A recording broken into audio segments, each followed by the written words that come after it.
Hello friends, आपण मैंने देखिं Umashankar PUC घर को आसी निजर प्रभुत्व विस्तार कर सारे और से उमाशंकर माँ को मानु ना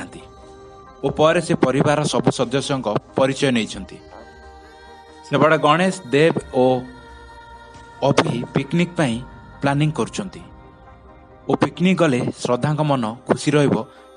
से कहते काली पिकनिक जीवे बोली और पर श्रद्धा आनी खाइबा दौरान उमाशंकर पीयूसी को ओ पिकनिक कथा शुणी से कहते मु भी काली पिकनिक जीवी किंतु श्रद्धा जापरनी कहीं से असुस्थ अच्छी किंतु जेजेमा कहते श्रद्धा जदि पिकनिक जापरनी ताले पिकनिक कैंसल हम कहीं भी जापरनी। यह शुणी सरस्वती देवी बहुत टेंशन हो जाती और कहते लक्ष्मी मो जवाब उपर जवाब देला आ सी जानी मो जवाब उपर जवाब देले कौन हुए और से मने मने भाभी जे श्रद्धा जमती काली पिकनिक न जाई पारे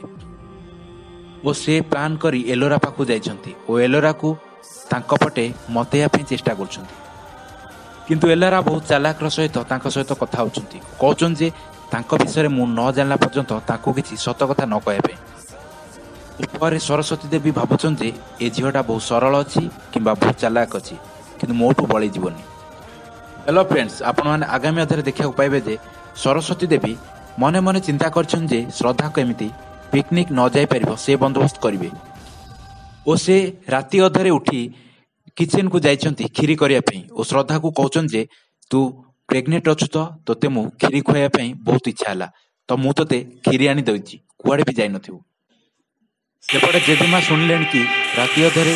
पीयूसींकर खीरी कोन दरकार हला से मने मने किछि चिंता कले। दर्शक बंधु, श्रद्धा कौन काली पिकनिक को जाई परिबे ना सरस्वती देवी पिकनिक जाको देबेन कमेंट माध्यम निश्चित जणावନ୍ତୁ। तो आज अध्याय जदि आपन भल लागछि वीडियो को लाइक करे से तम चैनल को सब्सक्राइब करिए ताले तो अवस्था कोन हो